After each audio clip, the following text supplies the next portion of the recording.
የዚህ ቁልፍ አሰራር በጣም አስገራሚ ነው። መጀመሪያ ቁልፉን ካስገቡ በኋላ ሲያሽከረክሩት ወደ ሁለተኛ መቆለፊያ ይንሸራተትሎታል።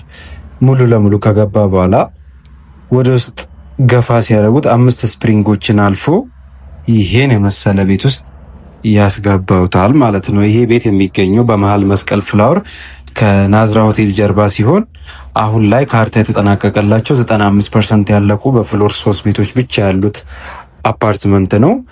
ባለ 3 መኝታዎች ብቻ ናቸው። 153 እና 168 ካሬዎች ይኖሩበታል ማለት ነው። የ20% ታላቅ ቅናሽ ይዞላችሁ መጥቷል። 100% ለሚከፍል በካሬ 115,000 የነበረው በሰሚ ፊኒሽድ አሁን ላይ 92,000 ብር በአንዴ ለሚከፍል፣ በፉሊ ፊኒሽድ ደግሞ 136,000 ብር የነበረው በአንዴ ለሚከፍል ሰው በካሬ 108,000 ብር እየተሸጠ ይገኛል። እነዚህም ቤቶች ለመጎብኘትና ለበለጠ መረጃ ታች ባለው ስልክ ቁጥር ይደውሉልን። እንደዚህ አይነት መረጃ እንዲደርሳችሁ ፔጁን ፎሎ፣ ሼር፣ ላይክ ማድረግ እንዳይረሳ። እናመሰግናለን።